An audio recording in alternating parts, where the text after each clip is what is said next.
बिस्मिल्लाहिर्रहमानिर्रहीम अस्सलाम वालेकुम। मैं हूं अदील हामिद और आज हमारा लेक्चर नंबर 9 है। हम लोग एडवांस आर्टिफिशियल इंटेलिजेंस सीखते जा रहे हैं और इसके अंदर आज हम लोगों ने प्रैक्टिस करनी है ऑपरेटर्स के बारे में कि पाइथन के अंदर कौन कौन से ऑपरेटर्स जो हैं वो पाए जाते हैं और उनको किस तरह से जो है वो इस्तेमाल किया जा सकता है। ऑपरेटर्स एक्चुअली सिंबल्स होते हैं जो डेटा के ऊपर डिफरेंट ऑपरेशंस परफॉर्म करने के लिए इस्तेमाल होते हैं। अच्छा, ऑपरेटर्स कितनी तरह के होते हैं पाइथन के अंदर? सबसे पहले तो ये आपके सामने मैं शो करता हूँ कि ये अरिथमेटिक ऑपरेटर्स होते हैं, कंपैरिजन यानी इनको रिलेशनल ऑपरेटर्स भी कहते हैं।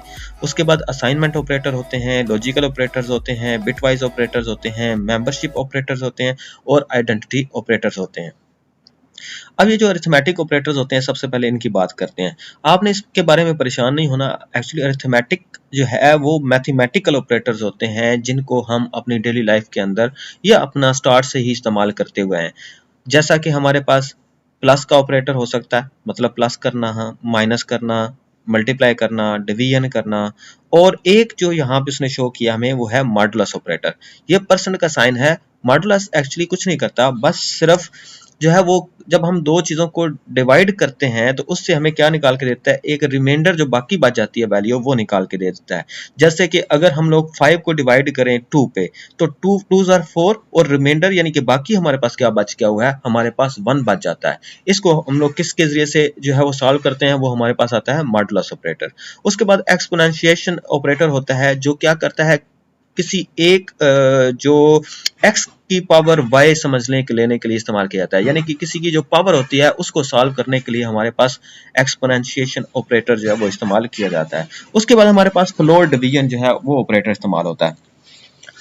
फ्लोर डिवीजन ऑपरेटर एक्चुअली क्या करता है, जब हम दो वैल्यूज को डिवाइड करते हैं तो हमारे पास समझ लें कि 5 को हमने 2 पे डिवाइड किया, तो अगर हम 5 को 2 पे डिवाइड करते हैं तो 2 2s आर 4 और रिमाइंडर 1 बच गया हुआ है। ये जो ऊपर वाला 2 आंसर था वो लाने के लिए हमारे पास ये वाला ऑपरेटर इस्तेमाल किया जाता है। अब आप लोग हैरान हो रहे होंगे कि ये डिवीजन का जो ऑपरेटर है वो भी तो इसी मकसद के लिए इस्तेमाल होता है, लेकिन डिवीजन के अंदर फ्लोटिंग वैल्यू, मतलब अगर हम 5 को 2 पे डिवाइड करेंगे तो हमारे पास 2.5 आंसर आएगा, लेकिन अगर हम लोग डबल डी डिवीजन का या स्लैश लगाएंगे तो ऐसी सूरत हाल में हमारे पास जो है वो आंसर जो है वो 2 आ जाएगा। तो इसी तरह से आगे वाले जो हमारे ऑपरेटर्स हैं, हम इन सबको जो है वो प्रैक्टिकली अभी परफॉर्म करते हैं नीचे एग्जांपल की मदद से, लेकिन जस्ट आपको इंट्रोडक्शन करवाना था। तो ऐसा करते हैं, पहले इन ऑपरेटर्स को नीचे प्रैक्टिकली जो है वो परफॉर्म करके देख लेते हैं और फिर जो है वो हम लोग बाकी जो ऑपरेटर्स हैं उनके पास चलते हैं। यहाँ पे हमारे पास हमने क्या किया हुआ है, एक अरिथमेटिक ऑपरेटर जो है उनकी एग्जांपल देखने वाले हैं। इसके अंदर हमने एक वेरिएबल x लिया है और उसके अंदर 15 हमने स्टोर करवाया है। उसके बाद हमने एक वेरिएबल जो है y लेते हैं और उसके अंदर हम 4 स्टोर करवा देते हैं। इसके बाद हम क्या करते हैं, अब हम लोग प्लस जो है वो करते हैं, यानी कि हमारा जो पहला ऑपरेटर है प्लस का वो हम लोग अप्लाई करते हैं। तो हम करते हैं, लिखते हैं जी प्रिंट x प्लस वाई।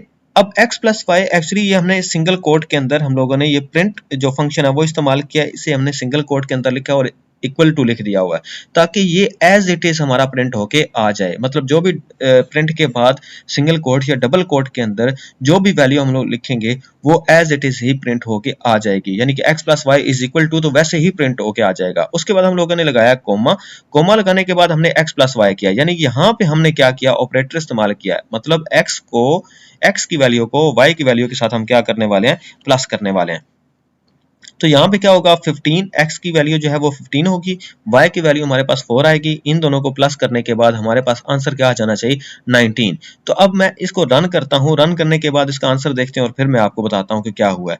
हमारे पास हुआ ये था कि x प्लस वाई, यहाँ तक ये जो वैल्यू थी ये आपस में सेम, ये जो ऊपर था ये लिखा हुआ हम लोगों ने, ये सेम एज इट इज हमारे पास प्रिंट होके आ गया।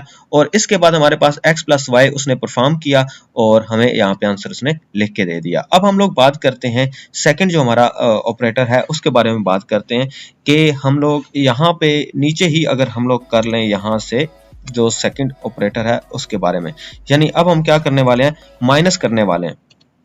तो माइनस करने के लिए सेम मैंने प्रोसीजर किया, लेकिन सिंपली क्या किया है, x माइनस वाई कर दिया हुआ। और इसी तरह से हम लोग नीचे लेके चलते हैं, हम लोग मल्टीप्लाई करके देखते हैं। मल्टीप्लाई में भी हमने लोगों ने सेम ही प्रोसेस किया, मतलब सिंपली यहाँ पे क्या है, ये स्टार का निशान जो है वो मल्टीप्लाई के लिए इस्तेमाल होता है, तो वो हमने इस्तेमाल किया। इसके बाद हम लोग डिवीजन करते हैं, ये वो वाली डिवीजन है जो मैंने आपको बताया कि ये एक्चुअल डिवीजन होती है। इसके बाद हम लोग क्या करते हैं, हम लोग जो है वो फ्लोर डिवीजन करते हैं, और ये फ्लोर डिवीजन जो है वो मैंने आपको बताई कि किस तरह से, लेकिन इसका आंसर अगर हम लोग देखते हैं नीचे, इसके आंसर प्रिंट आउट करके एक साथ ही, तो इसके बाद हमें सही समझ आएगी। इसके बाद हमारे पास आ जाता है एक्सपोनेंशिएशन ऑपरेटर। इसमें क्या है जी, हम लोग डबल जो स्टार है वो इस्तेमाल करते हैं, और जो नेक्स्ट वाई है ये एक्चुअली पावर है किसकी, एक्स की। इसके बाद हम लोग जो है वो मॉडुलस का ऑपरेटर इस्तेमाल करते हैं। मॉडुलस मैंने आपको बताया सिंपली क्या करेगा, डिवाइड करके रिमाइंडर जो है वो हमें निकाल के दे देता है। इसके बाद जो है वो हम लोग इन सारी वैल्यूज को प्रिंट आउट करके या रन करके देखते हैं। इसको मैंने रन किया, आप देखें जरा क्या हुआ, हमारे पास ये टोटल सारे ऑपरेशन जो है वो रन होके आ गए। ये जो मॉडुलस ने क्या किया, x की वैल्यू हमारे पास क्या थी, 15 थी, y की वैल्यू 4 थी। हमने क्या किया, 15 को 4 पे डिवाइड किया, डिवाइड करने से हमारे पास बाकी जो वैल्यू बची वो 3 था। इसी तरह से हमने क्या किया, ये पावर का ऑपरेटर है, यानी कि x की वैल्यू हमारे पास क्या थी, 15 थी, और इसकी पावर y यानी कि 4 है। जब इसको हमने सॉल्व किया तो ये हमारे पास आंसर आ गया। अब हमारे पास x की वैल्यू जो थी वो 15 थी, इसको हमने डिवाइड किया 4 पे, 4 3 आर 12, तो ये हमारे पास क्या आ गया, 4 3 आर 12, ये हमारे पास क्या आ गया, 3 जो है वो हमारे पास ऊपर 4 3 आर 12, तो ये जो 3 आंसर था वो हमारे पास यहाँ पे आ गया। इस तरह से जब हमने डिवाइड किया था तो हमने 15 को 4 पे डिवाइड किया था, तो हमारे पास 3.75 जो है वो आंसर आया। ये मल्टीप्लाई का ऑपरेटर और माइनस और प्लस का ऑपरेटर मैं आपको पहले से बता चुका हूँ। अब हम लोग बात करते हैं हमारे पास जो सेकंड टाइप के ऑपरेटर्स होते हैं, जो हमारे पास कंपैरिजन ऑपरेटर होते हैं। कंपैरिजन ऑपरेटर या रिलेशनल ऑपरेटर, ये दोनों सेम नाम हम लोग जो है वो इस्तेमाल करते हैं। रिलेशनल भी होता है, कंपैरिजन भी होता है। तो इसके लिए हम लोग अभी एग्जांपल की मदद से प्रैक्टिस करते हैं। तो यहाँ पे हम लोग अपना जो प्रोग्राम है वो लिखते हैं कंपैरिजन करने के लिए। अच्छा, कंपैरिजन की एक निशानी ये होती है कि इनका आंसर हमेशा ट्रू या फॉल्स की सूरत में आता है, ये 1 या 0 की सूरत में। मतलब अगर तो ये या तो ये आंसर हमें क्या देंगे, ट्रू देंगे, या फिर हमें फॉल्स आंसर देंगे। तो हमने एक वेरिएबल लिया x, उसके अंदर 10 स्टोर करवाया। इसके बाद हमने एक और वेरिएबल जो है वो y लिया, उसके अंदर हमने 12 स्टोर करवाया। अब हम क्या करने वाले हैं, कंपेयर करने वाले हैं। सबसे पहला क्या होता है, अब हम चेक करेंगे क्या जो x है उसकी वैल्यू ग्रेटर है y से। जरा देखें कि ये जो x था वो 10 था, y जो है वो हमारे पास 12 है। इन दोनों को कंपेयर करने वाले हैं कि x जो है वो 10 इज ग्रेटर देन y, क्या ये वाकई ट्रू है। तो अगर तो ये ट्रू है, लेकिन हम देख सकते हैं कि x जो है वो ग्रेटर नहीं है, तो ये फॉल्स है। तो हम क्या करेंगे, आगे हमने कोमा लगा के सेम ये जो वैल्यू है ये क्या करेगी, एज इट इज प्रिंट आएगी, और यहाँ पे वो कंपेयर करेगा और देखेगा कि ये ट्रू है या फॉल्स है। जरा मैं इसको रन करके आपके सामने दिखाता हूँ, तो आपको अंदाजा होगा कि x is greater than y is false. मतलब ये जो यहाँ तक वैल्यू थी इस तक, ये तो वैसे ही प्रिंट होके आ गई, और कोमे के बाद हमारे पास क्या आ गया, यहाँ पे x is greater than y, मतलब इसका आंसर जो था वो फॉल्स था, यानी कि ग्रेटर ये नहीं था, इसलिए हमारे पास फॉल्स यहाँ पे आंसर आया। तो इसे लॉजिक बिल्डिंग के लिए हम लोग जो है वो बड़ी आसानी के साथ इस्तेमाल कर सकते हैं। जब हम लोग आगे चलेंगे अपने नेक्स्ट लेक्चर के अंदर, जहाँ पे हम लोग इफ देन एल्स वगैरह इस्तेमाल करेंगे, तो वहाँ पे हम लोग लॉजिक डेवलप करते हैं, कंडीशंस बनाते हैं, तो उसके लिए ये हमें काफ़ी ज़्यादा फायदेमंद होते हैं। वैसे भी मैंने ये जो हम एक पूरा ऑपरेटर्स का जो लेक्चर है वो रिकॉर्ड करते जा रहे हैं। इसके बाद मैंने आपको बताया है कि मेरी एक प्ले लिस्ट पड़ी हुई है पूरी पाइथन की, उसके अंदर हम लोगों ने पूरा जो पाइथन है उसको जो लर्निंग है वो बड़े इजी तरीके से और बड़े एक्सप्लेनेटरी तरीके से किया हुआ है। ये क्योंकि हमारे समरी लेक्चर्स हैं, तो समरी लेक्चर्स के अंदर मैं थोड़ा सा फास्ट चल रहा हूँ ताकि हमारे जो लेक्चर्स हैं वो बहुत लंबे ना हो जाएं, लेकिन ये है कि ये आपके लिए बहुत ज़रूरी है। तो अब हम लोग क्या करने जा रहे हैं, लेस देन चेक करने जा रहे हैं। अब डेफिनेटली हमारे पास जो x है उसकी वैल्यू लेस है y से, तो हमारे पास ट्रू आंसर आएगा। लेकिन मैं एक दफ़ा सारे जो ऑपरेटर्स हैं उनको देख लेता हूँ, तो एक दफ़ा हम लोग जो है वो कोडिंग कर लेते हैं, फिर इसको रन करके देख लेंगे। अब हम क्या करने वाले हैं, इज इक्वल टू का ऑपरेटर है, यानी ये क्या कर रहा है, चेक कर रहा है क्या ये दोनों वैल्यूज इक्वल हैं। तो डेफिनेटली ये दोनों वैल्यूज इक्वल नहीं है, तो हमारा आंसर जो है वो फॉल्स की सूरत में आएगा। अब हम लोग चेक करते हैं नॉट इक्वल टू, कि ये एक्सक्लेमेशन का साइन जो है वो इस्तेमाल किया जाता है नॉट इक्वल टू के लिए। तो यहाँ पे ये क्या कर रहा है, ये चेक कर रहा है क्या ये दोनों आपस में इक्वल नहीं है। डेफिनेटली ये दोनों आपस में इक्वल नहीं है, तो इनका आंसर जो है वो भी फॉल्स की सूरत में आएगा। इसके बाद हम लोग चेक करते हैं ग्रेटर देन इक्वल टू, कि क्या x जो है वो ग्रेटर देन और इक्वल टू है। ना तो वो इक्वल है ना ही वो ग्रेटर है, इसलिए इसका आंसर भी फॉल्स की सूरत में आएगा। अब हम बात करते हैं क्या लेस देन इक्वल टू है, तो डेफिनेटली ये वाकई ही लेस देन है, यानी इन दोनों में से कोई एक कंडीशन भी ट्रू होगी, चाहे वो लेस देन हो चाहे इक्वल टू हो, तो तब भी आंसर क्या आएगा, ट्रू आएगा हमारे पास। तो अब हम जो है इसको रन करके देखते हैं कि हमारे पास क्या आंसर आता है। तो ये देखें, मैं साथ साथ बताता क्यों कि x की वैल्यू हमारे पास 10 है, y की वैल्यू 12 है। अब देखें जरा, ये दोनों वैल्यूज ट्रू नहीं है, यानी इक्वल नहीं है, तो फॉल्स, क्योंकि ये आपस में इक्वल नहीं है, तो इसका आंसर है ट्रू, वाकई में इक्वल नहीं थी। अब इनमें से कोई एक कंडीशन भी ट्रू होगी तो फॉल्स ट्रू हो जाना है, मतलब कि हमारे पास क्या हुआ, क्या x ग्रेटर देन है y से, नहीं। क्या x इक्वल था y के, नहीं। तो दोनों क्योंकि फॉल्स थी तो फॉल्स हो गया। लेकिन ये नीचे वाले में हमारे पास क्या हुआ कि हमारे पास x जो था वो लेस था y से, तो इसलिए उसने चेक किया कि क्या x जो है वो लेस है y से, यस ट्रू, लेकिन x इक्वल नहीं था। सिर्फ कोई एक भी ट्रू हो जाए, यानी कि इसे और ऑपरेटर भी हम लोग कह सकते हैं कि इन दोनों में से कोई एक कंडीशन भी ट्रू हुई तो वो ट्रू होगी। इसके बाद हम लोग अभी प्रैक्टिस करते हैं लॉजिकल ऑपरेटर की।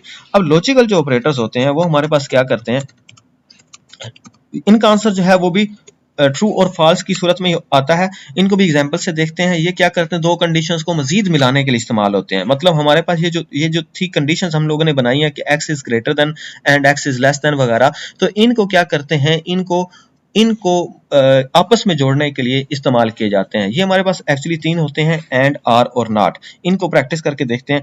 तो ये x अगर हम लोग ट्रू ले लें, यानी कि वैसे ही हम लोगों ने क्या किया, पहले हम चेक करते हैं एक्चुअली एंड का जो ऑपरेटर होता है वो चेक करता है हमारे पास कि दोनों वैल्यूज क्या ट्रू है।